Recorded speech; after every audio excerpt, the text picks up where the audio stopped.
fondamentalement, ce dont tu vas avoir besoin pour, pour tout ce que tu vas faire, c'est de la force mentale. Tu vois? OK. J'insiste beaucoup là-dessus. C'est-à-dire, quand on va commencer la pratique, on va arriver sur le slide, il y a des moments où tu auras pas envie de bosser, il y a des moments où il y aura des choses que peut-être tu vas pas vouloir faire. Pourtant, ce sera important que tu puisses te mettre en condition pour le faire, tu vois? OK. C'est vrai que tu veux aider les gens, c'est vrai que tu es passionné par l'humain, c'est vrai, sauf que ça ne va pas arriver si tu arrives pas à trouver des clients, tu vois? Mmh. Tu veux en vivre, mais tu ne pourras pas exercer ta passion si tu arrives pas à trouver des clients. Donc c'est pas c'est vraiment un truc, aligné avec ta finalité. Bon, hem, donc comme on est à 2, je vais juste continuer parce que je t'ai un peu expliqué ce qu'on fait. Donc on va discuter aujourd'hui, là, on va être assez synthétique. On va parler des choses simples. Est-ce que tu es capable d'identifier tes peurs? Parce qu'on en a tous. Hem, Par rapport à ces peurs-là, est-ce que tu sais hacker ton cerveau pour te dépasser? Et ensuite, quand tu es capable de faire ça, on parlera d'une boucle d'acquisition, c'est-à-dire une méthode d'acquisition de clients simple que tu peux mettre en place. OK. Et cette méthode-là aura plusieurs étapes. Donc, l'objectif, on ne peut pas tout faire en une séance, mais déjà l'objectif, c'est au moins de parcourir les aliments capitaux, tu vois, pour que tu saches à quoi t'attendre. Mmh. Donc, OK. on va pas trop philosopher. Première chose, le problème majeur qui ressort souvent, je vais un peu un peu disparaître, qui ressort souvent chez les thérapeutes, en fait, c'est la légitimité. OK. La légitimité, en fait, c'est un peu comme le syndrome, bon, certains peuvent l'appeler le syndrome de l'imposteur, mais fondamentalement, la légitimité va se manifester par le fait que tu aies peur de te faire rejeter. Peu importe la raison. Ça peut avoir différentes manifestations. Donc, tu vas, par exemple, te dire que tu n'es pas prête pour X raisons. Mmh. Par exemple, il y a des gens qui finissent la formation comme toi et après ils se disent que non, peut-être ils devraient refaire un autre diplôme, tu vois? Ou Ouais. bien ils devraient faire ceci, faire cela. Tu as besoin d'être rassuré tout le temps parce que tu te dis que ouais, du coup, tu n'es pas encore expérimenté et pour tout ce que tu veux faire, tu as besoin que quelqu'un te valide. C'est pas mauvais en soi de demander une validation, mais c'est mauvais quand tu le fais tout le temps. Tu dois pouvoir être autonome. Mmh. Ensuite, tu as la fuite, comme je te disais. Il y a beaucoup de personnes qui n'aiment pas la caméra. Ils n'aiment pas la caméra. Et c'est Ouais. un gros frein parce que si tu n'aimes pas la caméra, avec les réseaux qu'on a aujourd'hui, que ce soit Insta, tout ça, la vidéo est un élément capital pour la connexion humaine. Les gens ont besoin de te voir dans ton naturel, tu vois. C'est ça qui crée la connexion humaine. Et tout ce qui crée la connexion humaine, ça participe justement à trouver plus facilement les prospects. Donc, si tu n'aimes pas t'exposer, comment est-ce que tu vas argumenter auprès des prospects? Comment est-ce que tu vas chercher les prospects? Ouais, c'est vrai. Mmh. Bah, Si tu te contentes juste de créer tes produits, de mettre ton joli site internet, d'ouvrir ton cabinet, en tout, mais les gens ne vont pas venir en fait. Parce que ton cabinet, en fait, c'est comme une boulangerie. Si j'ouvre une boulangerie, je vais bien aller peut-être distribuer des tracts pour avertir les gens, tu vois. mmh. Ouais, c'est Donc, vrai, ouais. c'est un élément capital. C'est pas parce que tu ouvres ton cabinet que les gens savent que tu es là et qu'ils vont forcément vouloir venir vers toi parce que même si tu es là, il y a d'autres, tu vois. Donc, l'élément qui est important, c'est la connexion humaine. Donc, or, la connexion humaine demande que tu t'exposes un tout petit peu et beaucoup plus fréquemment que tu ne le fais maintenant. Tu vois. Du coup, le regard des autres aussi. Quand on a un problème de légitimité, ben, on est très regardant sur qu'est-ce que les gens vont dire. Est-ce que ma maman ne va pas penser que j'ai fait un mauvais choix de me lancer dans la sophrologie? Finalement, est-ce qu'on va pas avoir l'impression que comme on licencie dans ma boîte, je me suis lancé là-dessus juste parce que je cherchais une voie de sortie? Euh, Tu vois, en fait, il va y avoir plein de doutes qui peuvent te faire t'amener à penser que il faut faire volte-face, que tu dois pas forcément continuer dans cette voie. Alors que tu as déjà toutes tes compétences, tu vois? Ouais. Ouais, c'est vrai que N'hésite c'est pas à réagir si tu as des questions ou des remarques. ouais, bah, non, non, mais je suis d'accord avec, tout ce que tu as dit parce que c'est vrai qu'on en a beaucoup discuté dans ma formation de sophrologue, bah, de se sentir légitime. Moi, c'est pas forcément, quelque chose qui me fait peur parce que c'est quelque chose sur lequel j'ai beaucoup travaillé, Mmh. avec beaucoup de développement personnel et cetera. Donc, je me suis dit que en fait, j'arrive à me dire que si d'autres y arrivent, pourquoi moi j'y arriverais pas, en fait? Mmh. Et c'est comme ça que j'ai réussi à dépasser cette peur d'illégitimité. J'ai Mmh. d'autres peurs dans ma formation enfin, j'ai d'autres peurs dans ma pratique, pardon, de sophrologue, mais c'est vrai que par contre, le regard des autres me fait très peur, ça c'est Mmh. vrai. Hem, après, ouais, j'ai toujours besoin d'être rassurée aussi, ça c'est clair quand on a parlé. Après tout ce qui est exposition, moi je fais mes vidéos et je suis plutôt OK avec ça. Parce que je me Mmh. dis quand je vais être sophrologue, va bien falloir que je me montre aux autres. Donc, pour moi, c'est quelque chose avec lequel j'ai réussi à dépasser. J'ai travaillé aussi, bah, pendant mes études à faire beaucoup d'expositions. Enfin, je faisais plein d'exposés, je parlais devant toute ma classe et ça, du coup, je l'ai beaucoup travaillé. Donc, sur ça, ça va. Mais c'est vrai que besoin d'être rassuré, le regard des autres, c'est et beaucoup de doutes, en fait. Savoir si j'ai mis le bon prix, savoir si, je devrais un cabinet ou faire qu'en ligne, savoir si, enfin vraiment se poser des questions sur, comment faire pour que ça fonctionne, en fait. Mmh. Très bien, très bien. En gros, tu as fait tes devoirs. Ouais. C'est très bien parce que ça veut dire que toi, tu es déjà un tout petit peu avancé sur au moins, voilà, tu n'as pas trop ce problème-là. Le regard des autres, c'est un problème, mais voilà, c'est beaucoup moindre que certains, par exemple, qui déjà, ont même déjà peur de faire la vidéo, tu vois? Ouais, Donc on va un peu aller vite sur cette partie-là. Mais je le marque parce que c'est vraiment le problème numéro sur 10 sophrologues qui vont sortir, généralement, il y en a que peut-être 4 qui vont être prêts à la démarche entrepreneuriale. mmh, Donc il y en a 6 qui sont pas du tout prêts. Toi, tu fais ouais, partie des on va dire je dirais que toi, tu es à la limite des 2. Parce que le regard des autres, c'est quand même quelque chose de pas négligeable. ouais. Mais, vraiment, par contre, dans ma formation, il y a des personnes avec qui je travaille, elles se sentent pas capables, de plein de choses, en fait. Elles se disent: «Bah, je suis pas légitime, parce que je suis jeune». «Je me sens pas légitime, enfin, moi, j'aime pas faire de vidéos». Enfin, voilà, en fait, tout ce que tu as écrit, enfin, en tout cas, de tout ce que tu as parlé, hem, moi, c'est pas mon cas parce que justement, enfin, moi, depuis que j'ai mon bac, je sais que je vais être entrepreneuse, donc je sais que je vais ouvrir ma propre entreprise. Donc je sais ce que ça engage derrière, tu vois? Bah, tout ça, tu Mmh. vois? Toutes les peurs, donc ça fait, voilà 10 ans que je travaille dessus. Mais il y a des personnes sur qui ça fait peut-être 1 an qu'ils ont pris cette décision-là, donc ils ont pas eu le temps de travailler sur tout ça. Et effectivement, c'est des vraies problématiques que moi aussi j'ai pu discuter aussi avec, bah, mes collègues de classe et d'autres personnes, donc complètement. Tout à fait, tout à fait, tout à fait et je vais même aller plus loin. Il y a un autre truc qu'on ne voit pas. Généralement, il y a des blessures derrière. Je vais parler de moi parce que c'est des choses que je connais très bien. Par moment même, tu sais qu'en tant qu'entrepreneur, tu vas devoir faire tout ça. Par contre, comme je disais, il y a une différence entre savoir et pouvoir et en Ouais, fait, c'est le terrain qui te dit la réalité, qui te dit à quel niveau tu te trouves réellement. ouais, Donc, pendant longtemps, par exemple, hem, j'ai remarqué que j'étais très sensible à la critique, hyper sensible à la critique. Je savais voilà, ou bien j'avais peur de m'exposer. C'est-à-dire que faire vraiment une vidéo pour moi, c'était difficile. Pas parce que je ne pouvais pas la faire, mais c'était comme si je me sentais nu, je me sentais voilà, je me sentais incompétent, voilà. Donc en gros, j'évitais inconsciemment tout ce qui pouvait amener au rejet et du coup, pour éviter ça, généralement, tu es dans le côté perfectionniste, tu vois? Tu veux tout faire bien, sauf que c'est pas ouais, comme ça en entrepreneuriat.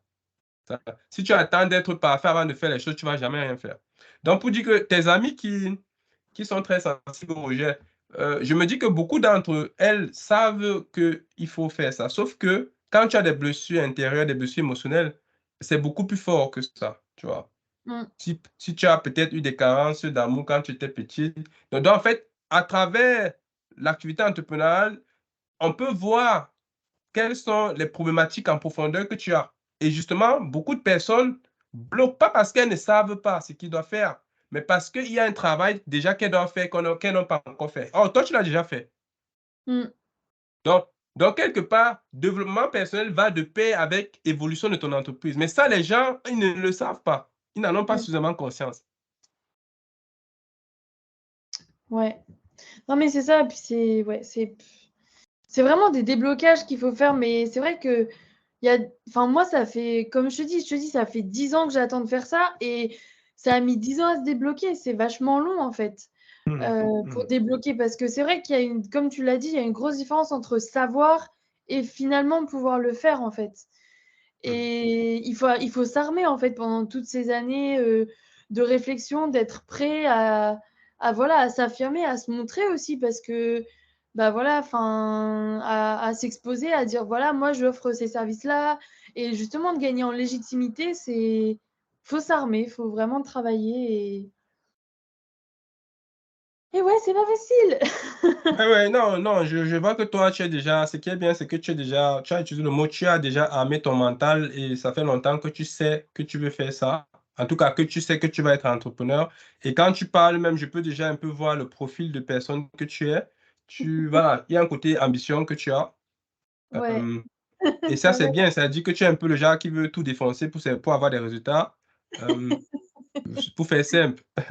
Non, mais c'est vrai, hein. Je rigole Ouais. parce que tu as raison complètement. C'est Oui, parce exactement ça. qu'avec voilà, avec ta voix, ta façon de parler et tout, je peux y aller c'est mon travail si tu veux.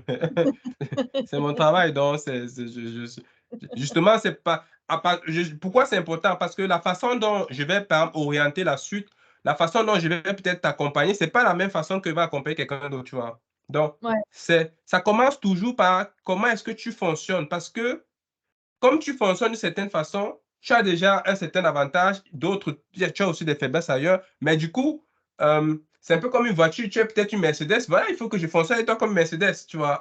Donc du coup, c'est important de prendre ça en compte, très important. Bon, bon, du coup, on continue. Je disais donc quand tu manques de légitimité, peu importe pour quelle raison, par exemple pour toi, c'est le regard des autres, ben forcément le regard des autres aura un impact parce que ça va peut-être te freiner dans ce que tu vas faire. Tu as bien dit, tu as dit que tu as besoin tu m'as dit que tu as besoin que les gens valident ce que tu fais. Mmh. Est-ce que tu peux me parler d'un cas où tu avais besoin qu'on valide quelque chose que tu as fait? Bah, par exemple, qu'est-ce que ça pourrait être? En fait, quand j'ai voulu, me lancer, dans la sophrologie, j'ai quand même demandé, bah, aux gens enfin, à mon entourage, genre: «Ouais, j'aimerais bien faire ça» et en fait, quand je leur ai dit, j'attendais leur réaction, voir si pour eux, enfin, s'ils pensaient que c'était bien ou pas et que c'était fait pour moi et cetera. Mmh. Il y avait ce côté-là. Il y a aussi, par exemple, quand j'ai dû mettre mes prix sur mon site internet, j'ai demandé à plusieurs, amis qui sont entrepreneurs ou à mon conjoint aussi qui travaille en Mmh. finance, voilà, j'ai fait des études de marché, tout ça, et en fait, j'ai vraiment besoin qu'on me Qu'on te dise rassure. ouais, voilà, qu'on me rassure et qu'on me dise: «Tu es sur le bon chemin, tu es sur la bonne voie».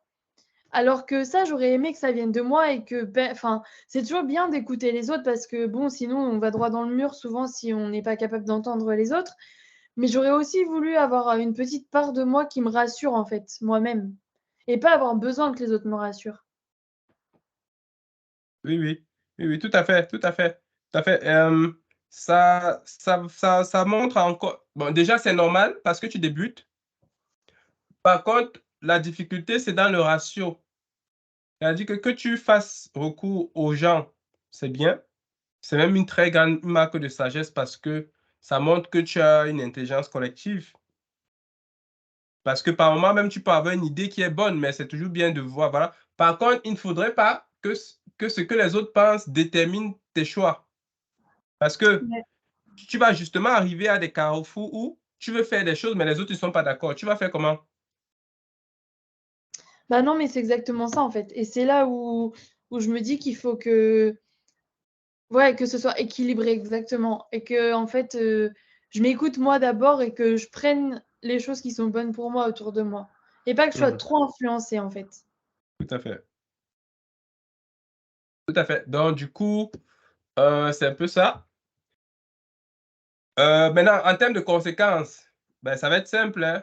On parle là, on parle de la diminution de la confiance en soi. Là, tu es plus là. Je vois ça dans la diminution de la confiance en soi. Peut-être tu vas être un peu plus dans, voilà, la procrastination parce que du coup, si tu dois attendre l'avis de tous les gens tout le temps, ben, tu vas être un peu plus lente, quoi. Tu vas être Ouais. hésitante. Tu vas être hésitante sur des choses que tu peux faire toi seul ou que tu peux tester.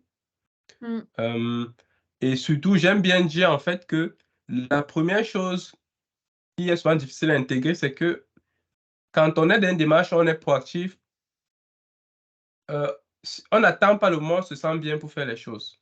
C'est-à-dire, tu n'attends pas de bien te sentir, que toutes les personnes soient alignées pour commencer à rédiger un article, pour commencer à réfléchir sur une vidéo, pour commencer non, au contraire, quand tu te sens mal, c'est le moment pour commencer. C'est ça, ouais. Donc en fait, Là l'un des challenges, c'est de recréer en fait une forme de second réflexe où ton cerveau, il ne peut plus utiliser le réflexe de «je me sens pas bien» ou bien «je me sens pas à l'aise». Non, dès que tu te dis: «OK, il faut le faire» et que tu as une petite créativité, même si tu ne te sens pas à l'aise, tu lances le truc. ouais, bah, je suis un peu comme ça en ce moment, en fait. C'est vrai que en fait, tout ce qui est écrit sur ta partage d'écran, sensation de solitude, c'est le cas parce que j'ai encore les filles de ma classe, mais bon, enfin, on fait quand même un peu notre travail, chacun de notre côté parce que, bah, voilà, il y a la concurrence et cetera. La perte de motivation parce que je me dis: «Mais si ça fonctionne pas, si j'ai pas d'argent, faut peut-être que je trouve un travail maintenant parce que si je peux pas en vivre», enfin, la diminution de la confiance en soi, elle diminue, mais elle augmente quand il y a quelque chose qui fonctionne. Là, Mmh mh. je publie sur mes réseaux sociaux et quand je vois qu'en 2 semaines, j'ai quasiment, 100 abonnés sur mon Instagram, je me dis: «Ah mais c'est trop cool» et du coup, ça me fait un peu, ravoir de la confiance en moi et en même temps, le lendemain, je remets un autre post et j'ai que 10 likes et du coup, je me dis: «Mais non, mais» enfin et en fait, ça, c'est pareil, c'est toujours en dents de scie, c'est jamais constant. Le stress financier, bah, comme j'ai pas encore de clients, c'est compliqué. La charge mentale, comme je m'occupe de tout, j'aimerais bien déléguer en fait, toute ma partie, moi en fait ce que j'aimerais déléguer, c'est toute ma partie, marketing, sur les réseaux sociaux, parce que ça c'est une grosse charge, mais là, bah, du coup comme j'ai pas encore d'argent, je peux pas me décharger de ça. Enfin bref, effectivement, en fait, il y a tout et la procrastination parce que j'ai 15 000 trucs à faire. Donc en fait, tout ce que tu as écrit, c'est vraiment je suis en plein dedans là. Vraiment tout ce que tu as écrit, J'ai pas écrit ça au hasard, t'inquiète pas. non, mais je sais, enfin, je dis pas je remets pas du tout en question ce que tu fais, mais vraiment tu as exactement trouvé tout ce qui va pas en ce moment quand tu te lances et quand tu es paumé et que tu sais pas, en fait. Oui, Et oui, tout ce que tu as écrit, c'est ce que je vis tout à et et tout à fait. voilà.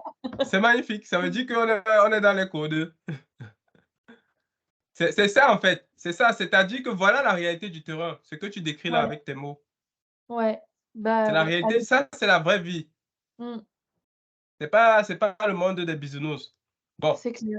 on ne dit pas que c'est bloquant, mais ça commence déjà par connaître la réalité des problèmes. Donc, on va passer au suivant.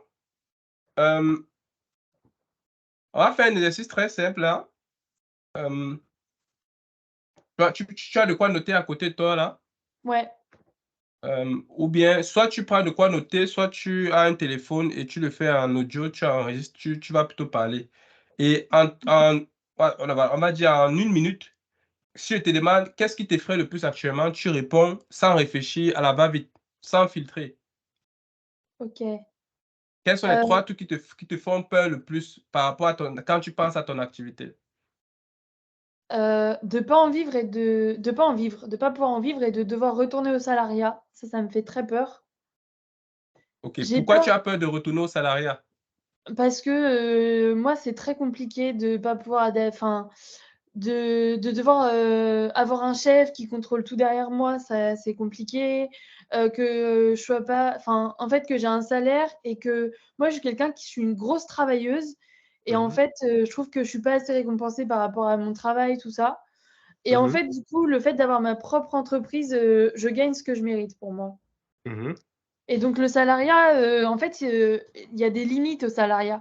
Je veux dire que si je travaille 50 ou 60 je vais gagner la même chose que si je travaille 100 pour moi et le fait Mmh. d'évoluer dans un travail et tout, c'est hyper, pour moi, j'évolue pas assez vite et ça, j'en veux pas et avoir Mmh. quelqu'un me dire ce que je dois faire à telle heure, machin, ça, j'aime pas non plus.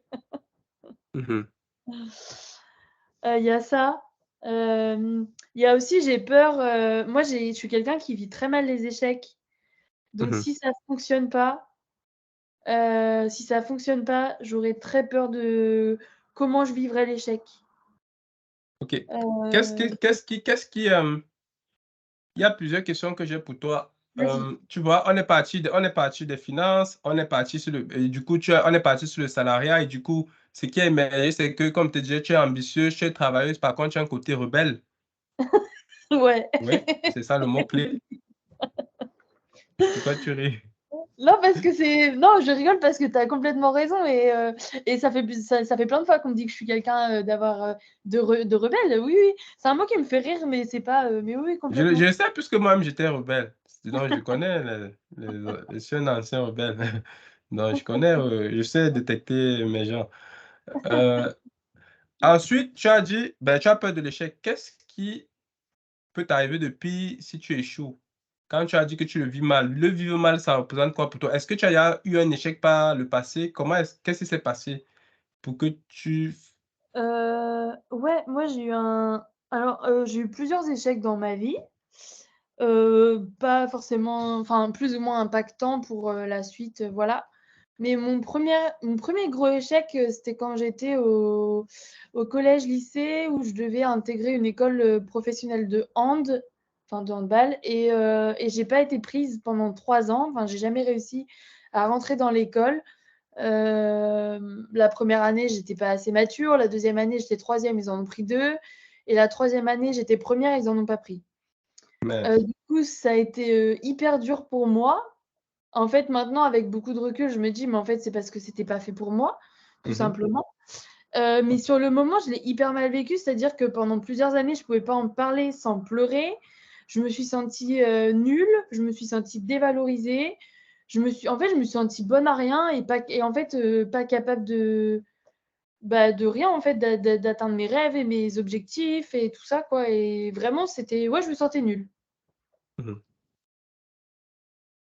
OK, OK, je vois. Tu vois, quand tu dis ça, moi, ce que je vois, c'est que justement, il y a besoin de travailler dessus. Tu vois? Tu as dit que, en fait, quand derrière cet exercice, mon souci, c'est de détecter, en fait, qu'est-ce qui te c'est un peu comme si tu marches et que tu as un boulet attaché au pied, mais que tu ne vois pas et ce boulet, tu en as conscience, mais il influence ta façon de voir le monde plus que tu ne le vois.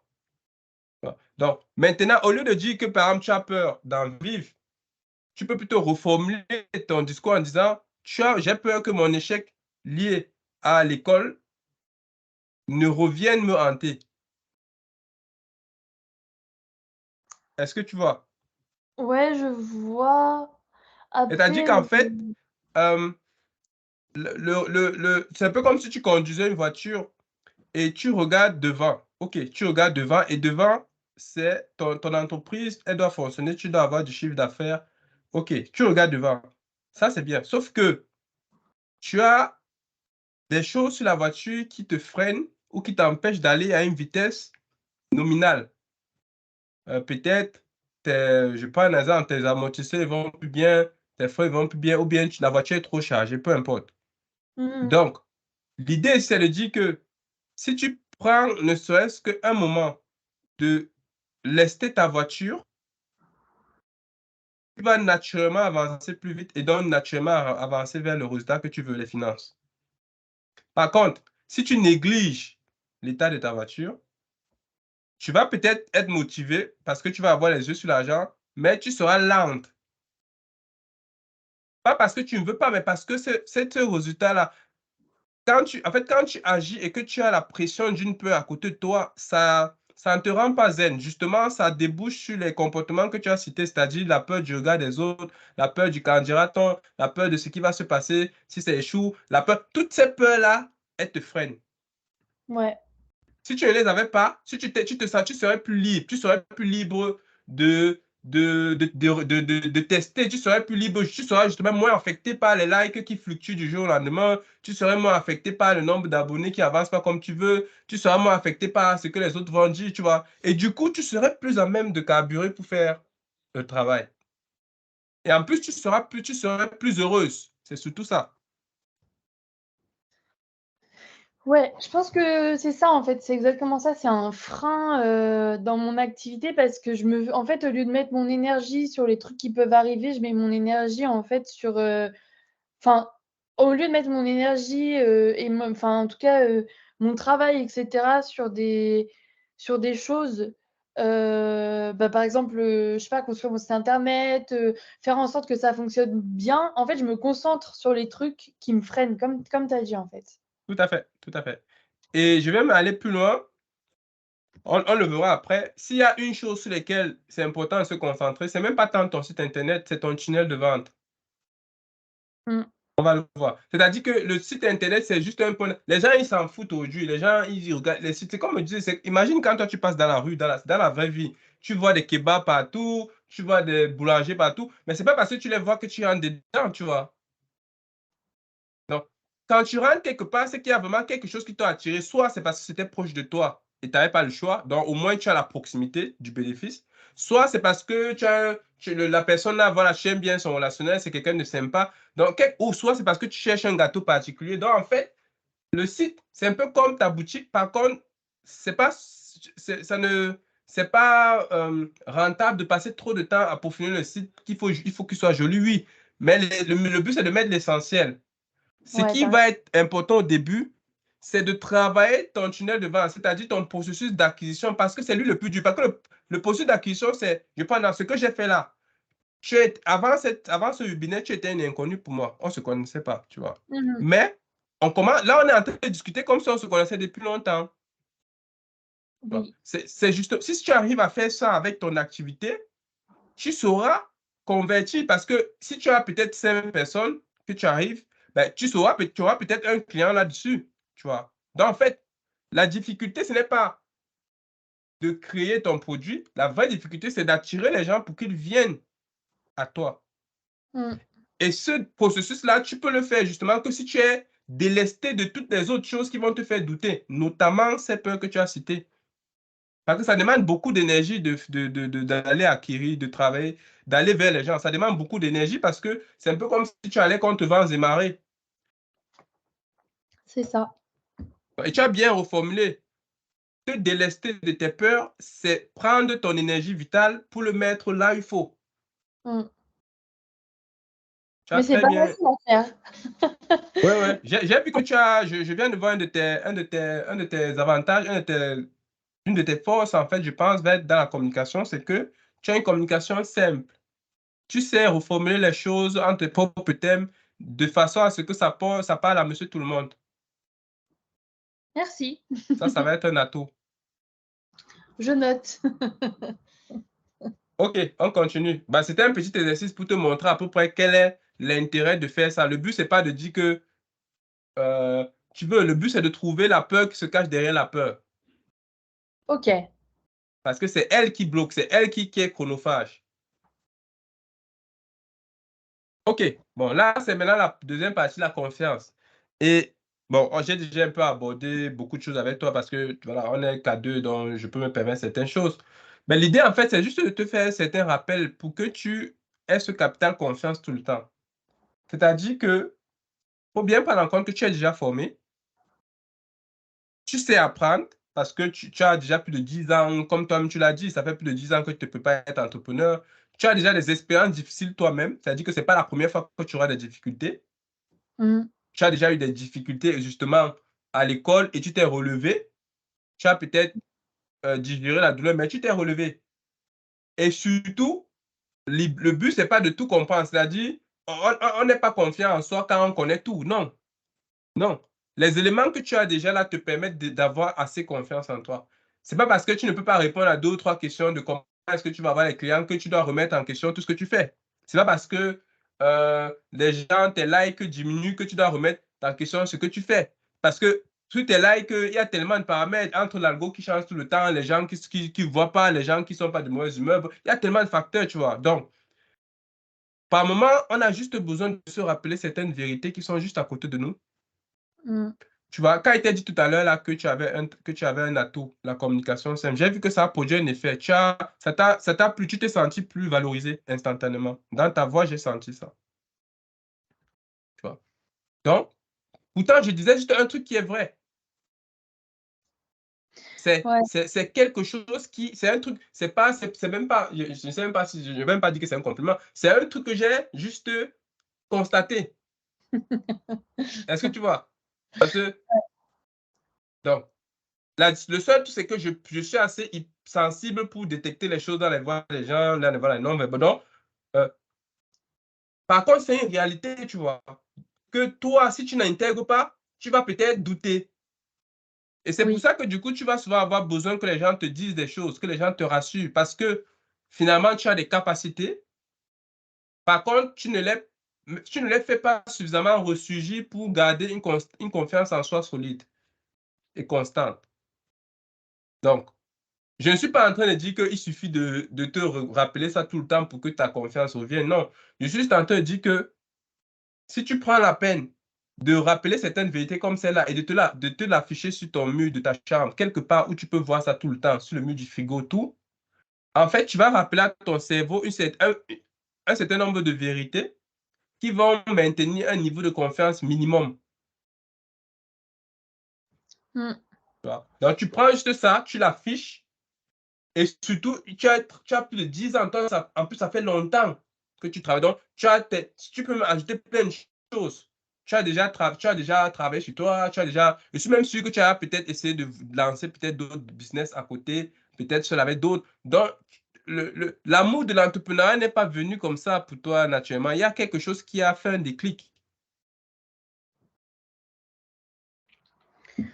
ouais. Non, mais c'est vrai.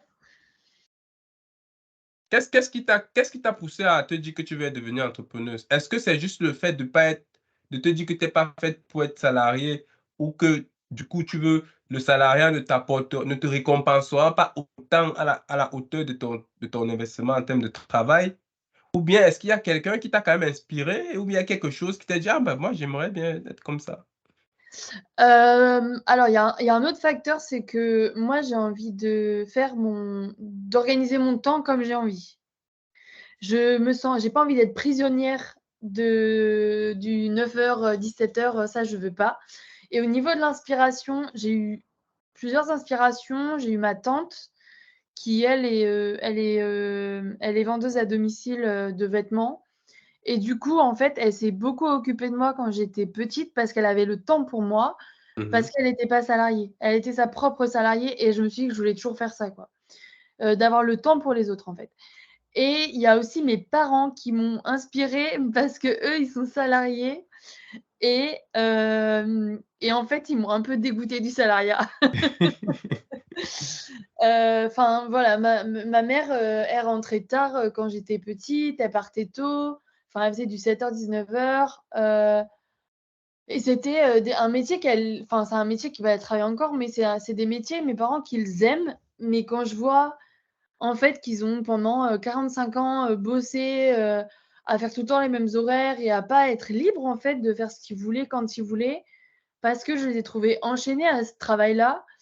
Bah, du coup, j'ai dit que moi, bah, jamais de la vie, je voudrais avoir un patron et mon frère est un peu comme moi aussi sur ça.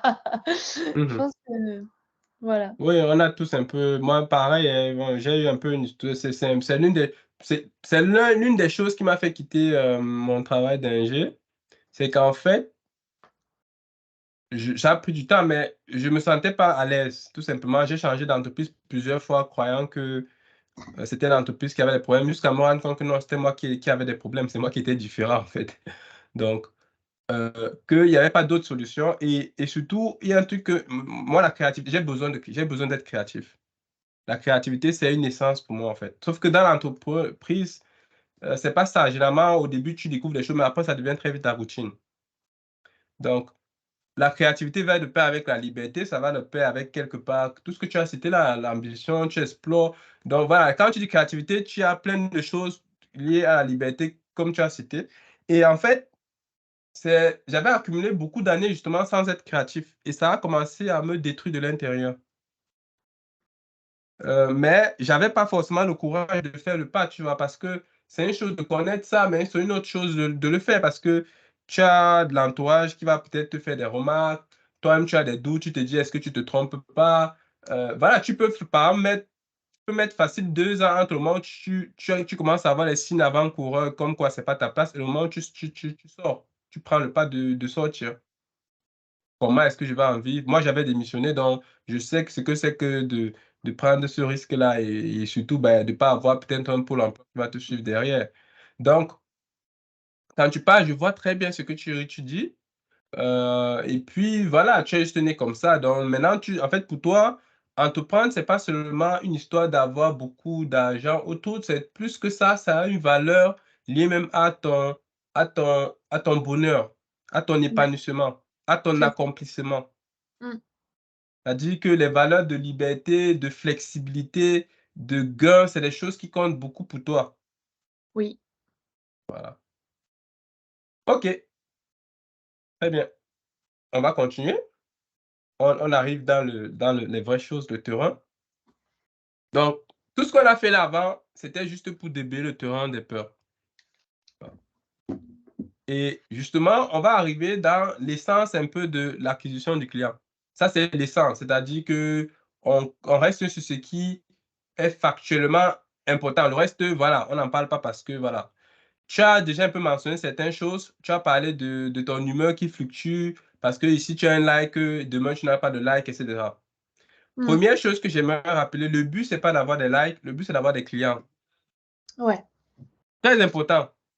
Et pour te donner un peu une idée, tu sais bien que les entreprises, elles n'ont pas attendu Instagram avant d'exister, hein. Les réseaux sociaux n'existaient pas avant, hein.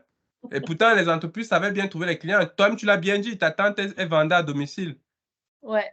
Donc, elle peut te dire que c'est pas Instagram qui l'a aidé à trouver des clients. Maintenant, elle a pas Instagram.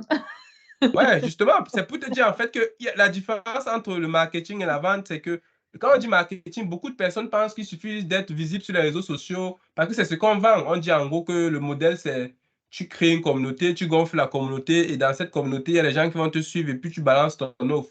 Déjà, ce modèle-là, il est long parce que pour construire une communauté je prends l'exemple, il y a atteint par 1000 personnes sur Instagram ou bien voire plus, ben, ça prend du temps. C'est pas, ça prend du temps et pendant ce temps-là, tu n'as pas de clients. Tu vois, on verra les ordres de grandeur à la fin. Mais le but, c'est d'avoir les clients. C'est-à-dire que toi, si tu arrives même à avoir, je prends l'exemple, si tu te lances en octobre et que tu arrives à avoir un client en octobre, tu seras beaucoup plus motivé que d'avoir 1000 likes sur Instagram. Ouais. Et surtout, si tu trouves un client, tu sauras répéter pour trouver un deuxième client. C'est ça qui est important. Mmh, Donc, en fait, quand on parle, je mets tout un client parce que quand on dit, les gens disent beaucoup de clients. Non, avant d'avoir beaucoup de clients, il te faut déjà un client. Parce que si tu trouves comment avoir un client, tu sauras répéter le processus, en fait. Tu pourras même déléguer. C'est là où ça arrive. C'est-à-dire qu'il faut déjà que tu trouves ce qui marche pour toi avec l'exploration, tout ça. Et après, tu as un client, voire deux. Là, maintenant, croître et passer à ce que tu veux. Tu vois. Tu peux même quand tu sais déjà ce qui marche, c'est là où tu peux même te permettre peut-être de déléguer à quelqu'un sur Fiverr, de déléguer certaines choses. Parce que tu vas lui dire ce qu'il faut faire. Tu vois. mmh, Tu ne peux pas déléguer ton marketing en disant que tu vas prendre une agence, elle va te facturer, tu vas prendre on a eu le cas, hein, de beaucoup de personnes qui disaient ça, que tu vas prendre une agence marketing, elle va te dire qu'elle va faire la publicité Facebook pour toi, elle te crée une page. Oui, mais qu'est-ce qu'elle va faire au fait? Elle va pas aller étudier le profil, elle va pas aller étudier le profil psychologique des prospects pour toi. Elle va pas faire le travail de profondeur dont je te parle là. Tout ce qu'elle va faire, c'est peut-être créer une page, lancer de la publicité sur Facebook ou bien sur Instagram, et puis te dire qu'elle a fait. Mais c'est tout. Donc, une agence ne va pas faire le travail phénoménal, le travail de fourmi qui consiste à comprendre ce qui crée de la connexion humaine pour que les gens viennent à toi alors qu'il y en a, tu es peut-être, il y a beaucoup de personnes sur le marché. Tu vois. Parce que ça dépend de toi. La connexion humaine, c'est entre deux personnes. Donc, une agence ne peut pas facilement comprendre ce qui fait que toi, tu vas matcher avec les gens mieux que toi-même. Toi, tu peux mieux comprendre ça que n'importe qui. mmh. Je peux t'aider. Moi, je suis plutôt à l'aise dans le fait de détecter les traits de caractère des gens et des choses qu'eux-mêmes ne voient pas sur eux. Voilà. Mais la personne est toujours au centre de ça parce que c'est toi qui fais les choses. c'est toi qui mets ton énergie dessus, c'est toi. Et du coup, quand tu es en conversation, par exemple, comme j'ai vu là, j'ai discuté avec toi, et du coup, tu es beaucoup plus à même de voir les nuances. Ouais, en fait, ouais, faut vraiment, ouais, je comprends, ouais. Donc, je suis en train d'attirer ton attention sur un fait, c'est que l'idée que tu avais au début de déléguer ton marketing, c'est pas quelque chose que tu dois faire maintenant, c'est plus tard. C'est quelque chose que tu pourras faire uniquement si tu as réussi à trouver un processus d'acquisition qui marche pour toi. C'est-à-dire que tu peux même avoir un ami qui te dit que son activité d'école, ce n'est pas parce que tu vas aller copier ce qu'il fait que ça va marcher. Il y a plein de stratégies sur Internet dont on parle sur YouTube. Mais tu verras, il suffit pas de le faire parce que avant d'arriver à trouver ce qui marche, il y a un ensemble de choses que tu as éliminées, il y a des subtilités que tu as testées. En fait, quand tu arrives à trouver ce qui marche, ce n'est plus du hasard. Mais tu ne tombes pas direct du premier coup. Tu calibres. Ok. Donc, En fait, c'est assez. C'est vrai qu'en fait, je me suis. Tu parles d'un truc qui est hyper important, c'est que effectivement, je me suis beaucoup concentrée sur ma visibilité, donc tout ce que le marketing fait, mais pas assez sur l'acquisition en fait de clients. Comment, bah, c'est bien d'être vu, mais si ça ne transforme pas en client, ça sert à rien en fait. tout à fait. À un Et moment ça, même, ça va même te décourager. et en vrai, c'est vrai que ouais, je me suis pas posé la question de comment transformer en fait. Parce que la visibilité, c'est surtout une question d'ego. Ton ego va être content au début. Parce que la visibilité, ça se voit. À la visibilité, tu Complètement. pourras dire à ton frère, regarde, la semaine passée, j'avais 50 abonnés. Aujourd'hui, j'en ai 100. Oui, mais ça rapporte quoi dans ton chiffre, dans ton pote? Rien. Ça ne te rapporte même pas des prospects. Et pour te donner encore un meilleur tour, va regarder sur notre chaîne. Si tu regardes notre chaîne Instagram, tu vas voir, on est à 300 abonnés. C'est depuis longtemps. C'est parce qu'on ne cherche pas à augmenter les abonnés. On produit beaucoup de contenu, on fait beaucoup d'interviews, mais on ne cherche pas à avoir des abonnés. Pourquoi? Parce que notre processus d'acquisition ne repose pas sur ça. Ok, Je t'ai contacté par message. Donc, toi-même, tu peux le faire. Tu peux faire pour d'autres personnes. Mais ça demande d'être proactif. C'est là où je voulais en venir. ok, C'est-à-dire que une fois que tu as switché de la visibilité, c'est pas ça qui compte. C'est plutôt l'acquisition. Maintenant, l'acquisition, oui, mais il faut être proactif. C'est-à-dire qu'il faut aller vers les gens. Et c'est pour ça que quelque part, il faut éliminer certaines peurs. Parce que si tu as encore des peurs, tu auras du mal à aller vers les gens.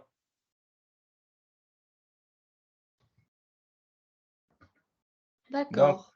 Ok. donc, pour dire que là, sur cette courbe, je vais un peu décrire la courbe. Sur cette courbe, en fait, je parle je mets en évidence les actions que tu es amené à faire pour acquérir des prospects qui vont devenir des clients et les variations émotionnelles que tu as. Le plus souvent, en fait, dans les stratégies, les gens te parlent beaucoup de ce qu'il faut faire, mais on ne te parle pas des variations émotionnelles qui vont avec. Je vais prendre un exemple.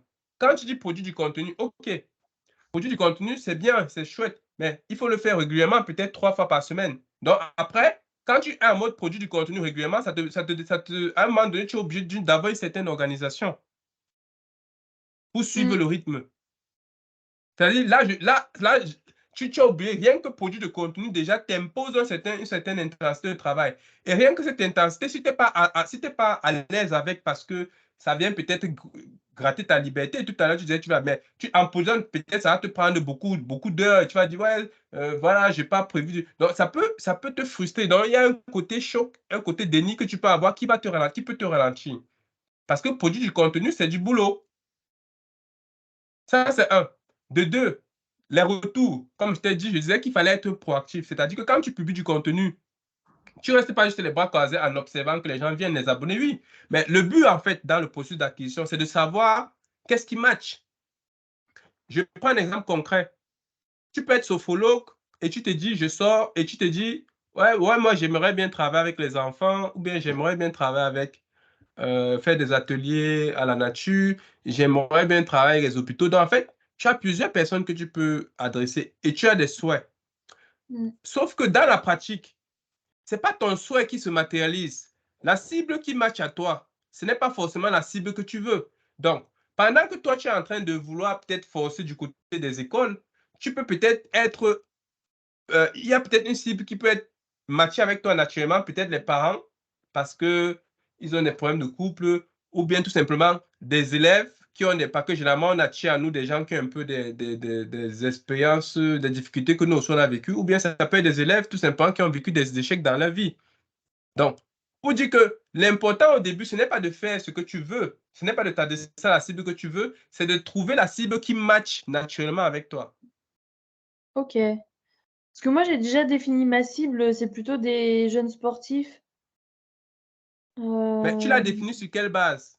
Est-ce que tu l'as défini parce que tu souhaiterais travailler avec eux ou parce que tu as remarqué que tu avais une affinité avec eux? et bah, je l'ai fait par rapport, au marché, c'est-à-dire qu'aujourd'hui, il y a pas beaucoup de sophrologues, qui sont spécialisés dans le sport. Ils suivent les sportifs, mais ils sont pas spécialisés. Il y en a beaucoup pour, bah, les femmes enceintes, la périnatalité et cetera, tout ça.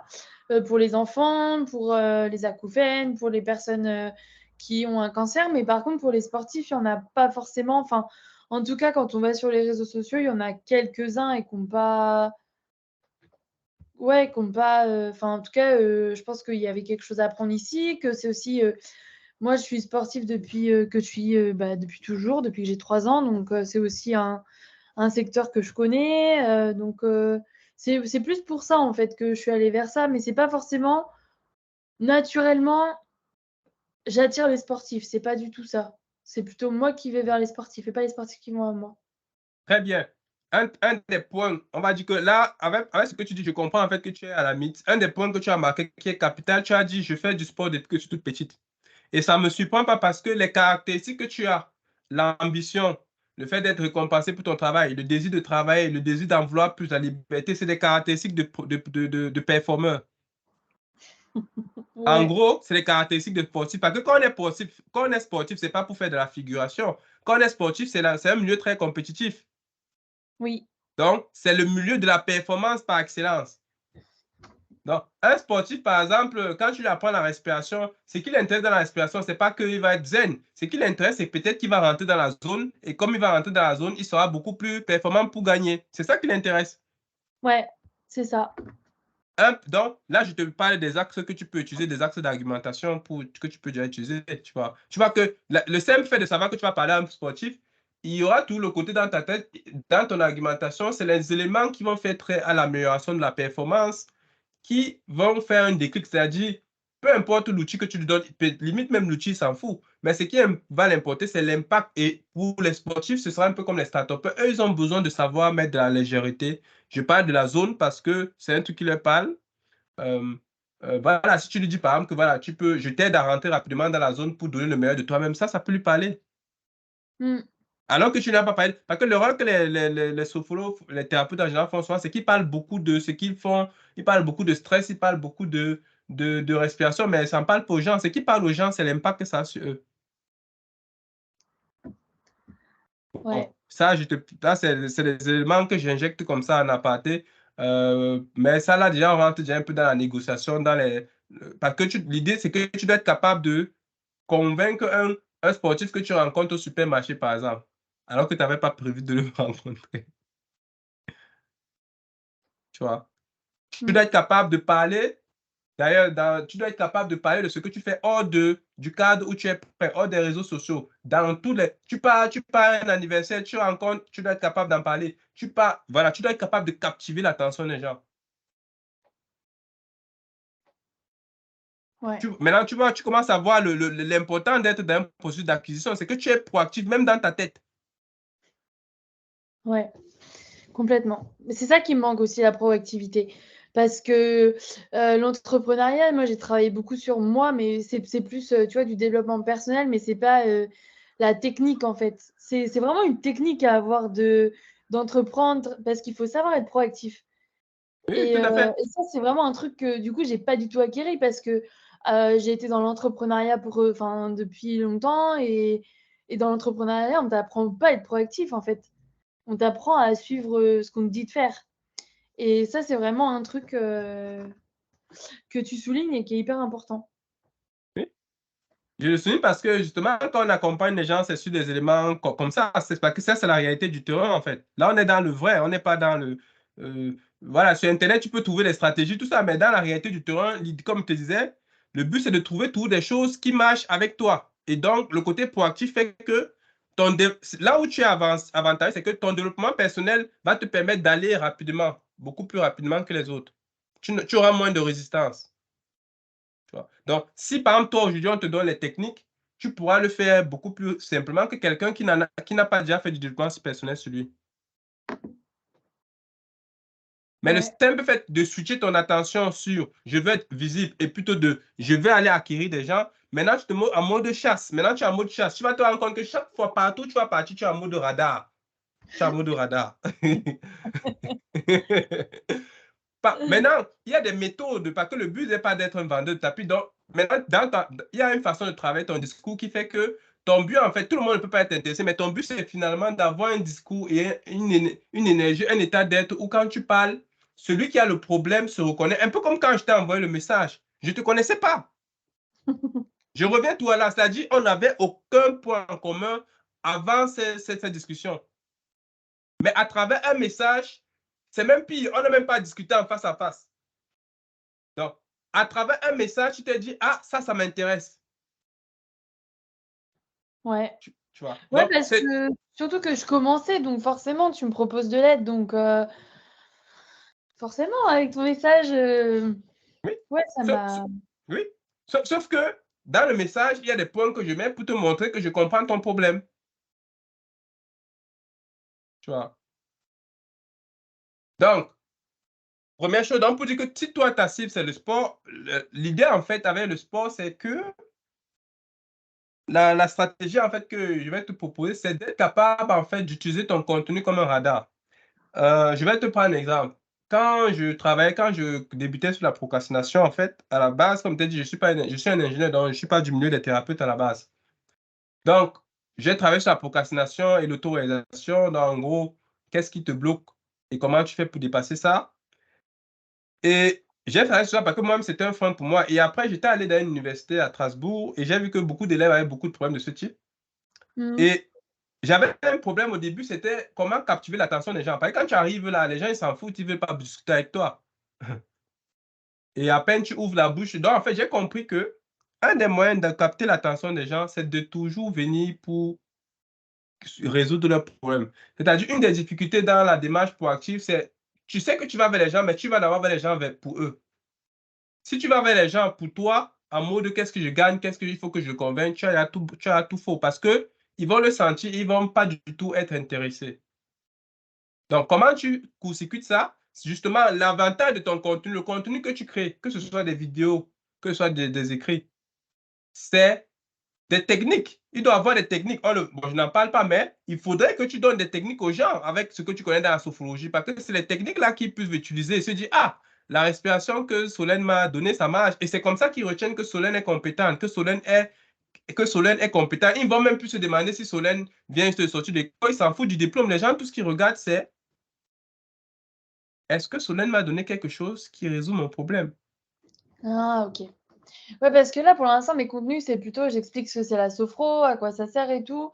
Mais effectivement, je pense que tu as raison, c'est plus, ouais, leur amener, des techniques, en fait, pour, je sais pas, se calmer, gérer leur stress ou un truc comme ça, qui peut les convertir, en fait. Tout à fait. Tout à OK. fait. Avant de les convertir, qui peut les aider à justement résoudre leurs problèmes de stress, en fait, résoudre leurs problèmes, c'est ça que veut dire. C'est en résolvant les problèmes des gens qu'après, ils s'intéressent à toi. OK. Et maintenant, une fois que tu as trouvé la cible, que tu as trouvé la cible, pourquoi? Comment tu trouves la cible? C'est que quand tu produis donc beaucoup de contenu, tu vas te rendre compte que parmi ce contenu, il y a des thèmes qui sont plus appréciés que les autres. Tu vois? Et c'est à travers, donc c'est le contenu que les gens apprécient. Par exemple, si tu publies des trucs sur le stress, si tu publies des trucs sur la périnatalité, si tu publies, et que tu te rends compte que finalement, les gens qui réagissent, ils réagissent peut-être quand tu parles de charge mentale. Ça veut dire en fait que le thème charge mentale, c'est ce qui match avec toi. Et les gens qui sont intéressés par la charge mentale seront ta première cible. Tu vois. Donc en fait, pour dire qu'il y a des thèmes qui correspondent au matching, à la connexion que tu as. Et c'est à travers les thèmes-là que tu vois quelle est la cible qui te correspond. Donc, il y a une période de test, il y a une période d'expérimentation. C'est difficile de commencer comme ça. Il faut que tu publies quand même un certain volume pour commencer à avoir une tendance qui se dessine. Et le plus souvent, il y a deux possibilités. Soit tu dois publier beaucoup, soit tu publies un peu et là, tu étudies. Bon, moi, je suis plutôt champion pour ça. Je peux très vite voir ce que tu as publié et voir en fait avec des projections, comprendre que ah, cette vidéo que tu as publiée, elle a plus de remarques. C'est parce que ce thème-là, en fait, c'est là où tu matches. Mais les gens, par moment, ils publient et ils ne se rendent pas compte eux-mêmes qu'il y a un thème qui sort du lot parce que c'est pas encore très évident. Surtout quand on débute. Tu vois. Jusque-là, est-ce que c'est bon? Ouais, ouais, c'est OK. clair. Je balaie pour que tu aies en tête les points durs. Et le deuxième élément, le dernier élément, c'est organiser des ateliers. Pourquoi je te parle d'organiser des ateliers? Tout simplement parce que, comme je te disais, la connexion humaine est l'élément le plus capital. Ce n'est pas la stratégie peu importe la stratégie, il y a des stratégies qui vont te sembler simples parce que tu es derrière ton écran, faire des vidéos, Insta. Mais finalement, la stratégie qui te donne le plus de résultats, c'est les stratégies où tu t'exposes le plus. Parce que les gens te voient, les gens discutent avec toi. Et quand les gens discutent avec toi, ils ont confiance en toi, ils te voient dans l'authenticité. Donc, typiquement, aller sur le terrain va être beaucoup plus rapide que rester sur Instagram.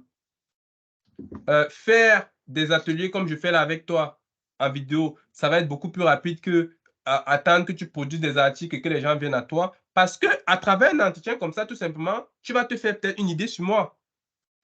Tu vois. Mm. Tu vas te faire une idée, je ne serai plus juste l'inconnu qui t'a envoyé un message, je serai l'inconnu qui t'a fait une présentation, qui t'a compris, qui a abordé des thèmes que tu avais, qui a répondu à certaines questions, et en plus, qui semble peut-être être compétent par rapport à ton besoin. Donc, en fait, quand tu sors de là, tu es plus à même d'acheter quelque chose. Parce que tu as déjà éliminé beaucoup de doutes. C'est un peu la même chose que tu dois avoir dans ta démarche. OK. Parce que les gens, ils n'achètent pas juste parce qu'ils ont besoin, ils ont aussi besoin d'être rassurés. Je pense que ça t'est déjà arrivé plusieurs fois, tu vas acheter quelque chose, mais tu te dis, oh, est-ce que je ne vais pas mettre mon argent dans le vent? Et finalement, tu préfères ne pas acheter et rester avec ton argent. Pourtant, ça te semblait bien, tu vois. Ouais. Si, c'est ça, ouais. Non, non, mais t'as raison. Donc, la connexion humaine est importante, surtout pour les métiers comme toi, le soin, la connexion humaine. Mm. OK, Complètement. on passe à la suite. Là, c'est pour te donner des ordres de grandeur.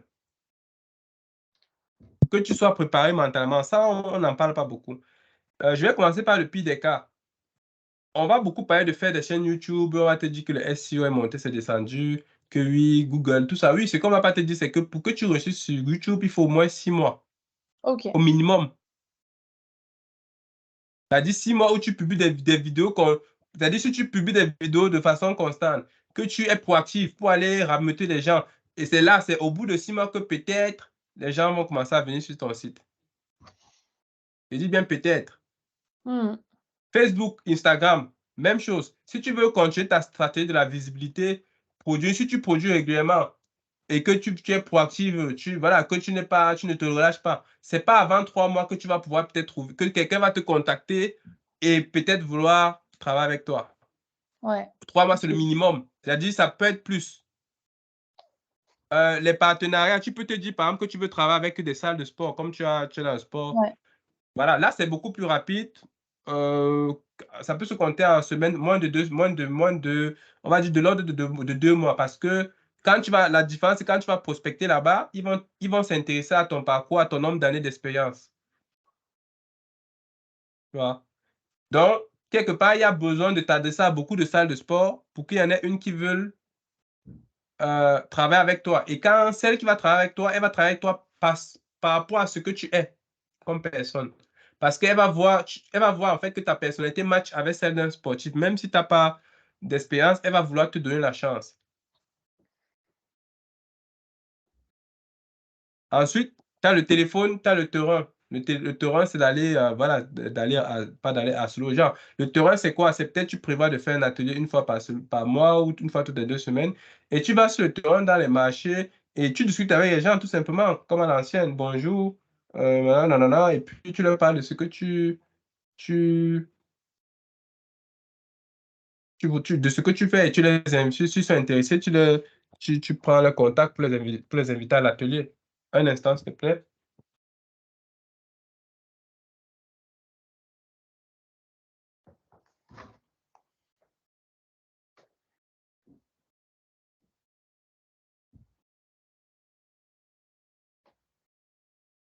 OK. Et puis, il y a WhatsApp. WhatsApp, c'est bien parce que tu peux déjà avoir au moins des clients dans ton entourage proche. Et ton entourage proche, l'avantage, c'est qu'il te connaît déjà, donc la connexion humaine sera plus rapide. Ok. Par contre, oui, je ne dis pas que tu vas aller les trouver, c'est juste c'est que tu vas ce que tu publies par exemple sur Instagram, tu peux tu peux publier ces photos-là sur ces affiches-là sur WhatsApp. Les gens vont voir, tu le mets en statut. Par contre, la démarche, c'est de, une fois de plus, c'est de faire des choses, de publier des choses qui aident les gens. Pas juste d'expliquer ce que la sophrologie fait, c'est de donner des tips qui peuvent aider les gens à sortir de leur stress. Par exemple, des méthodes de respiration, de détente.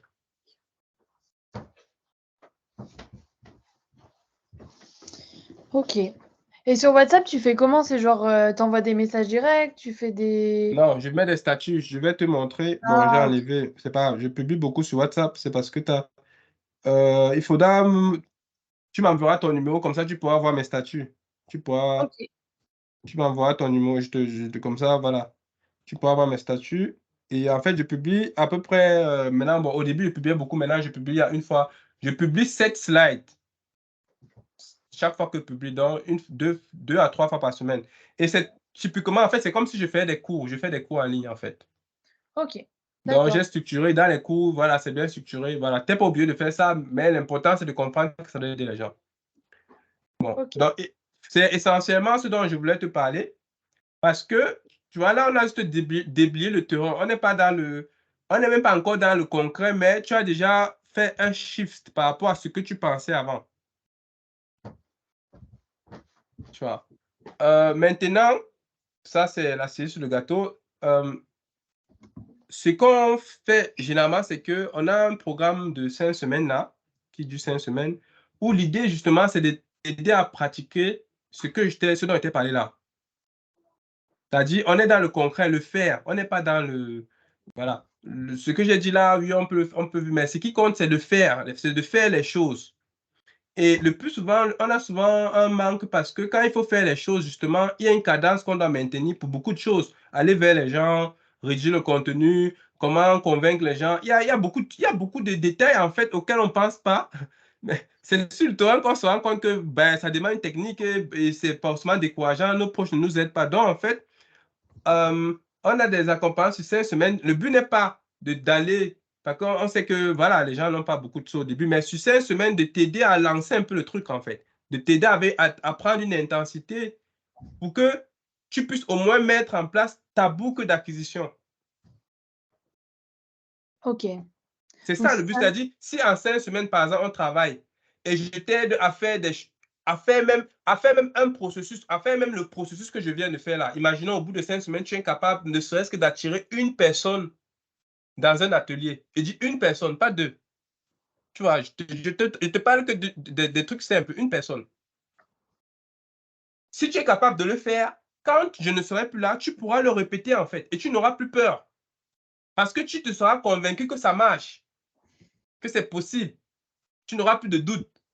Et du coup, tu auras trouvé une boucle d'acquisition pour ramener les gens à toi pour que tu leur proposes ensuite un produit, même si c'est peu importe le produit, mais ce sera une boucle que tu auras testée et tu auras donc une confiance en ta capacité à trouver beaucoup plus de clients avec cette méthode, en attendant que ta visibilité sur Instagram décolle, etc., etc. Tu vois, je te donne même déjà le processus d'acquisition. Parce que je sais que la difficulté, ce n'est pas le processus d'acquisition. La difficulté, ce n'est pas de connaître le processus. ouais, c'est de le mettre en place. La difficulté, c'est de le mettre en place. Parce qu'il y a beaucoup de détails psychologiques que tu dois comprendre sur la personne à qui tu t'adresses. Il y a beaucoup de tests. C'est pas. En fait, tu ne vas pas trouver du premier coup ce qui match. Même dans ce que tu rédiges, même dans ton discours, même pour préparer même cette présentation, c'est parce que je connais déjà les problématiques que les thérapeutes ont. Mm. Oh, je ne les connais pas au hasard, c'est parce que j'ai fait une exploration.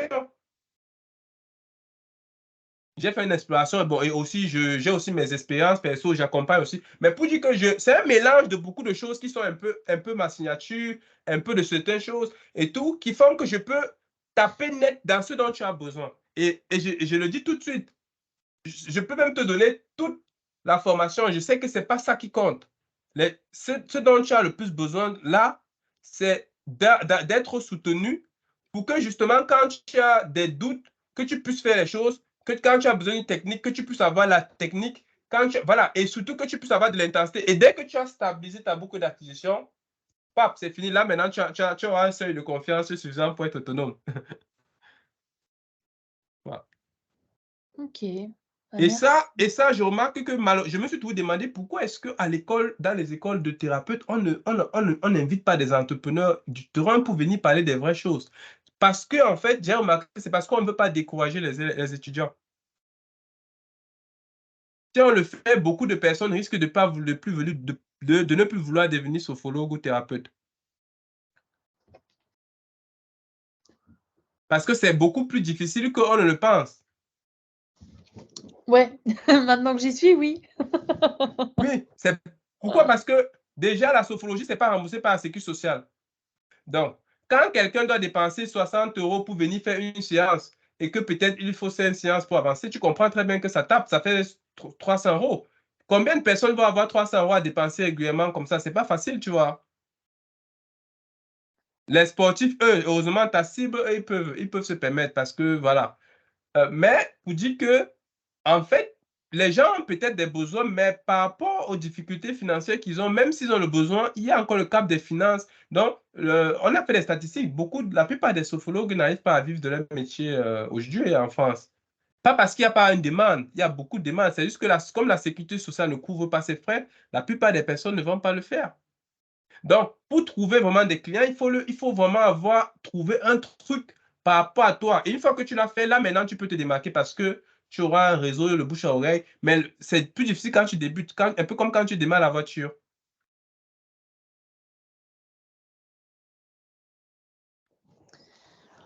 Donc, donc c'est un peu ça. L'accompagnement, il n'est pas du tout cher. Je sais que peut-être tu te demandes combien ça coûte. Mais ma question déjà, c'est est-ce que c'est quelque chose qui t'intéresse?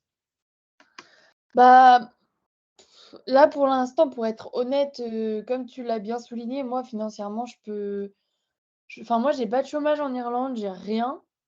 Donc je vis sous, enfin, en tout cas, c'est mon mari qui m'entretient et je le vis hyper mal. Tu sais, comme, je suis hyper indépendante, rebelle, tout ça, comme tu l'as Oui, bien. parce que tu n'aimes pas être dépendante. Ah non, pas du tout, et du coup, je le vis hyper mal.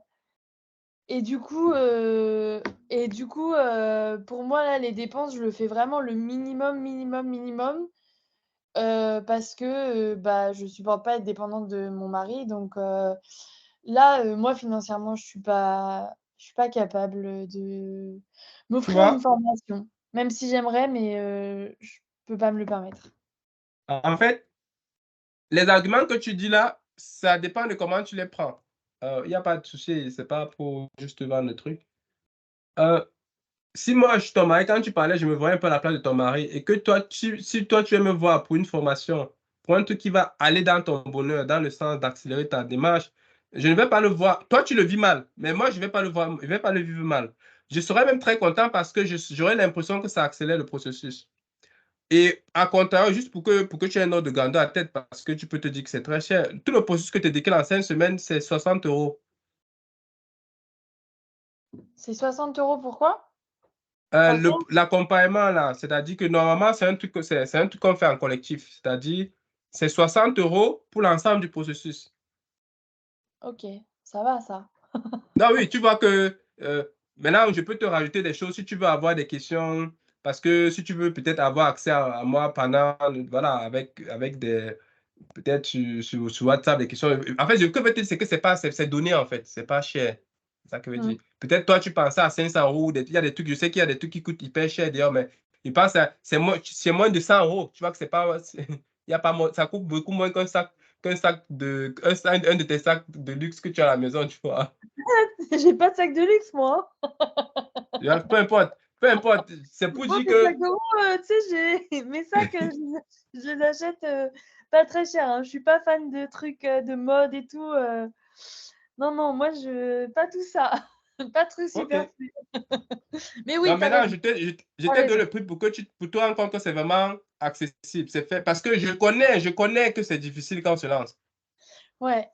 Donc, je ne Bah, fais pas ça au hasard. Et surtout, c'est un collectif. C'est-à-dire que là, tu as vraiment la chance d'être seul. Mais normalement, ce tarif-là, c'est bien quand on est fait en collectif parce que quand on est en collectif, tu vas te rendre compte que les problèmes que tu as, d'autres l'ont. Et aussi, tu vas te rendre compte que certains problèmes ont des techniques qui peuvent t'aider.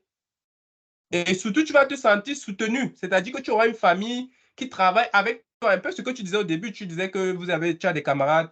Oui, mais aujourd'hui, vous êtes chacun pour soi, si tu veux. Alors qu'avec un collectif, ce sera vraiment des gens qui te soutiennent et qui avancent avec toi. Donc, ça résout pas mal de problèmes en même temps. ouais. Et c'est pour ça que les tarifs, je peux me permettre de faire des tarifs bas comme ça. Et aussi parce que c'est que voilà, tu débutes, t'as pas d'argent. Ça, je le sais. Je suis très... Par contre, je sais aussi que c'était la pire des périodes. C'est-à-dire qu'il n'y aura pas une période pire que celle-ci. Parce que justement, tu débutes et parce que tu n'as pas encore toutes tes techniques, parce que tu n'as pas encore trouvé certaines choses. Donc, il y a un aiguillage. Si tu dois trouver ça tout seul, tu peux très vite en fait, tu peux te retrouver très vite dégoûté à faire 6 mois, 9 mois, on a vu des gens. Alors que, voilà, avec ce que je te propose là, voilà, tu diminues peut-être, tu gagnes peut-être un trimestre, voire 2 trimestres sur ce qui t'attend, sans compter les mots de tête qui vont avec. Ouais. Bah, je vais y réfléchir. Mhm. OK. Mais ouais, je vais pas m'engager maintenant parce que faut que j'en parle avec Oui, il mon faut que mari. tu parles à ton mari, j'ai compris. Mais ouais, ce que je veux dire, c'est que voilà, c'est pas. En fait, ça va être un travail d'ego que tu vas faire, je pense, parce que je me rends compte en fait que le développement de ton activité va être très lié à ta capacité à rabaisser ton ego. L'entrepreneuriat a ce truc-là de commun, ça que ça rend les gens humbles. Moi, le premier. Au début, tu commences, tu dis que tu vas tout casser, et puis il y a des difficultés, et là, tu commences à devenir un parce que tu comprends que tu ne contrôles pas tout, et surtout, tu comprends que pour avancer, en fait, tu ne peux pas avancer seul. Tu as toujours besoin de quelqu'un. Tu as toujours besoin de demander de l'aide. Moi, par exemple, avant, j'avais du mal à demander de l'aide. Je voulais toujours être autonome, je voulais tout faire seul. Sauf que ça m'a coûté des années. Et puis quand j'ai commencé à savoir demander de l'aide, je suis allé beaucoup plus vite. Mais à demander de l'aide demande d'être beaucoup plus homme. Parce que ça te demande d'admettre que tu as besoin d'aide, que tu travailles sur période de faiblesse. Et les gens, généralement, ils sont plutôt contents de t'aider. Sauf que dans la façon de penser que j'avais, j'étais bloqué en fait. Donc, le problème, ce n'était pas les gens. Le problème, c'est que moi, je me bloquais dans ma tête sur ce que les gens devaient penser ou réagir, alors que ce n'était pas ça. Mmh. Je vois. Non, je te dis déjà parce que je vois déjà, je connais un peu certains traits de personnalité que tu as et je sais déjà que ça va être l'élément, il y aura un lien direct. Ta capacité à rabaisser ton ego va être directement liée à la vitesse à laquelle ton entreprise va avancer. Plus tu seras capable de rabaisser ton ego, donc du coup, de côté dépendant, tout ça, je ne dis pas que la finalité, c'est de lâcher prise sur tes rêves. Non, je ne dis pas que tu ne dois pas être libre, tout ça, mais tu as un parcours par lequel tu vas passer, un processus. Et dans ce processus-là, tu vas devoir apprendre à rabaisser ton ego. Sinon, tu vas vouloir protéger ton ego, mais ton activité ne va pas avancer.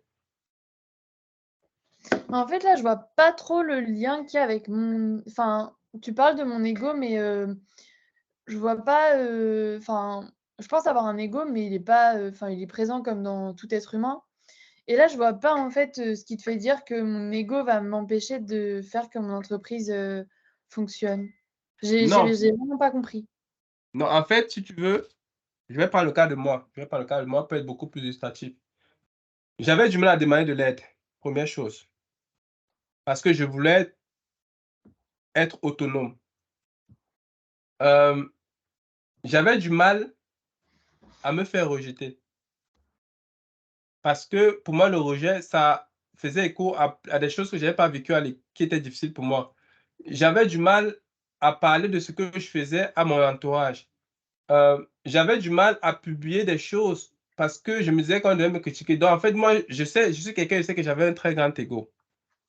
Et en fait, quand j'ai fait le bilan, je mettais beaucoup trop de temps parce que je ne voulais pas être blessé par rapport à ce que je pensais être normal. Et quand j'ai changé, par exemple, quand je me suis dit, OK, je veux faire quelque chose, peut-être je n'ai pas l'argent, mais je peux demander à un ami autour de moi, je peux demander. J'ai très vite compris que avant, j'aurais passé un trimestre à bloquer, alors que là, ça changeait, les gens étaient prêts à m'aider, je résolvais un problème. Quand j'étais face à une problématique, je j'essayais toujours de chercher moi seul, d'aller sur les réseaux, de chercher dans les forums, alors que je pouvais plutôt me rapprocher d'un ami ou d'un grand frère pour leur demander comment est-ce qu'ils ont fait, et ils me donnent la technique. Donc, en fait, ma capacité à outrepasser mon comportement normal qui consistait à être autonome tout le temps pour faire CM, c'était la façon de mon ego de s'exprimer, a fait en sorte que j'ai commencé à aller vers les gens et à demander de l'aide. Et du coup, avancer beaucoup plus vite parce que j'avais des résultats beaucoup plus rapidement. J'avais la technique qu'il fallait au bon moment, j'avais les ressources qu'il fallait au bon moment, j'avais les informations qu'il fallait au bon moment. Il y a même des gens qui étaient prêts à m'aider gratuitement, en fait. Mais le point de départ, c'était que j'étais capable d'aller demander de l'aide. C'est en ça que je dis que, de façon générale, je l'ai observé au diable. C'est-à-dire qu'en fait, les difficultés font qu'on se retrouve toujours dans un contexte où on a besoin d'avancer, mais on n'a pas toutes les ressources. Comment on fait?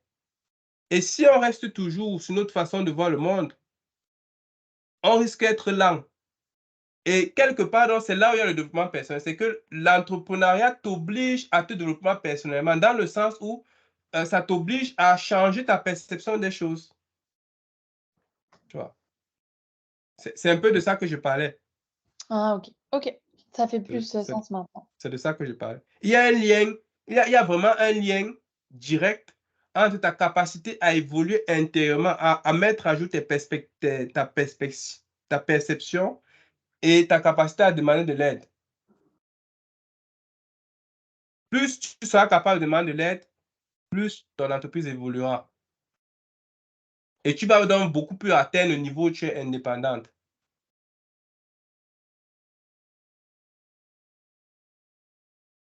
OK. C'est un peu ça c'est un peu ça le processus. Je ne dis pas pour critiquer ou bien pour non, c'est pas pour faire une mauvaise remarque. C'est vraiment pour que tu en prennes en compte, que tu prennes ça en compte.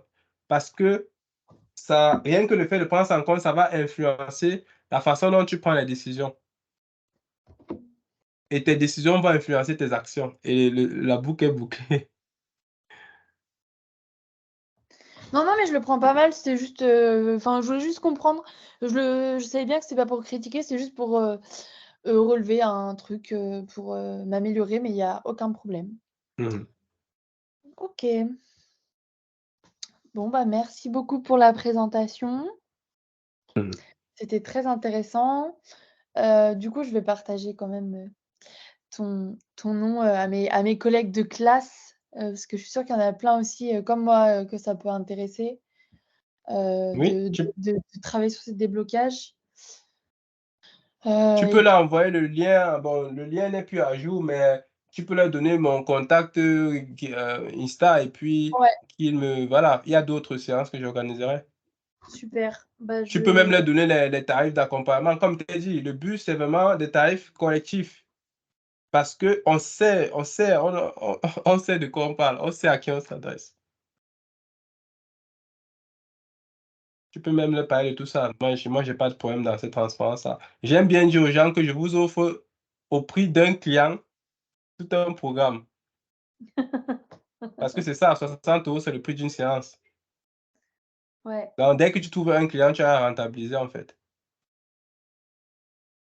Par contre, le contenu qu'on met dedans, on sait que c'est pertinent. Et je sais aussi parce que quelque part, ça fait partie, je veux, du sujet que on a créé, Garagement. C'est un peu ça. C'est ce que ça fait pas. C'est-à-dire, pour nous, en fait, il faut qu'un maximum de thérapeutes émergent. ouais. Soit, tu vois, un thérapeute qui émerge, c'est quelqu'un qui est capable de soigner les gens, etc. Et ça, on en est content. C'est pour OK. ça qu'on pratique ces prix bas, en fait. C'est que c'est surtout pour aider les gens. Parce que quand un thérapeute, son activité ne marche pas, qu'est-ce qu'il fait? Il retourne vers le salariat. Ouais, Donc, il n'est plus thérapeute. Pourtant, il bah, oui, pourrait l'être. ouais. Et malheureusement, la majorité des personnes font ça. La majorité des personnes n'en vivent. La majorité des thérapeutes qui sortent, la majorité n'en vivent pas. C'est ça la réalité. Pas parce qu'il n'y a pas de clients. Je dis bien, il y a beaucoup de clients. Sauf qu'il y a une façon de faire pour que les clients arrivent à toi. C'est pas comme du pain que tu vends et tout le monde a besoin de manger. Non, il y a une façon de faire. C'est du soin, donc c'est différent. C'est plus délicat. Yes, ça Oh, marche. en tout cas, je suis content. Je sais que je vois que tu as beaucoup de potentiel en tout cas. Ça, c'est très bien. Merci, c'est gentil. Et voilà, tu as une capacité à comprendre les choses. Tu as déjà fait un développement personnel sur toi. Tu as des échecs, comme tu as dit, mais pour moi, je vois ces échecs comme une force parce que justement, les échecs, c'est douloureux, sauf que quand on en sort, ça devient des ressorts, des tremplins de propulsion. Parce que justement, on se dit plus jamais ça, on a un peu une revanche sur la vie. Donc, tu as une revanche que tu veux prendre sur la vie. Ouais, Tu veux, tu veux que la vie te récompense à la hauteur de ce dont tu es capable et pas à la hauteur de ce que l'école a bien voulu te faire croire. ouais. Donc, il y a une niaque naturelle que tu as. Et ça, c'est magnifique parce que c'est du carburant à l'état pur. Ouais. Ouais, ouais, mais c'est vrai que c'est pas facile à canaliser ce genre d'énergie, mais C'est ça mon rôle. ouais. Non, mais oui, mais je dis pas enfin vraiment, je remets pas, je trouve ça trop bien ta formation et tout, elle est trop bien. Ça donne envie et puis même le prix, il est grave accessible et tout, donc ça, c'est bien de penser à nous. Mais ouais, je vais réfléchir. OK. En tout cas, on a réfléchi, et puis voilà, quand c'est bon pour toi. Ouais. Juste pour savoir, pour que tu aies une idée en tête, la prochaine séance commence ce mercredi prochain. La prochaine, par contre, on fonctionne par vague. OK, ouais, ouais, ça marche. Donc la Donc, la prochaine vague, c'est prochaine mercredi. vague, c'est C'est tous les mercredi. mercredis? Oui, tous les donc une fois par semaine, c'est toujours en online, chaque séance, c'est peut-être 45 minutes, 1 heure, on travaille un point. Donc comme tu as monté la séance 1, on travaille un point, OK. séance 2 et c'est en Et c'est de ligne et quelle puis heure à quelle donc heure? mmh? C'est à quelle heure? 19 heures. OK, ça marche, je note. Parce que j'ai une cliente à cette heure-là, mais je vais voir si elle peut décaler. Enfin, je vais voir. À Je voir. vais voir tout ça et je reviens Oui, à vers toi. voir, c'est pas un souci et puis on a trouvé que c'est l'horaire qui est souvent Ouais, plus le plus accessible à confortable. tous. Ouais. OK, très bien. Bon. OK. Ben, merci beaucoup. Et puis voilà, tu parles aux gens Ouais, qui en ont envie. Il y a une prochaine, normalement, je pourrais même t'envoyer le lien si tu veux le partager à tes amis, comme ça ils peuvent s'inscrire directement. Mais voilà, je ferai le lien pour il y a une prochaine séance de formation comme celle-ci sur euh, mardi prochain en fait. Donc, OK. le fait que ça te convienne, ça te plaît, voilà, moi ça me trouve satisfait. Je trouve que l'objectif est atteint, c'est-à-dire déblayer un peu le terrain et réorienter ta façon de penser. Ouais. Non, mais c'est bien, en fait, ça m'a vraiment permis de ouais, de comme tu dis, ouais, de savoir, vraiment, quels sont mes objectifs, de voir mes peurs et tout avec toi, c'était vraiment intéressant. Mmh. Super. Et OK, bah, tu m'envoies ton lien et puis je verrai avec, les filles de ma classe si ça les intéresse et puis voilà. Donc, je te souhaite merci. une bonne soirée. Toi aussi, ciao. Ciao.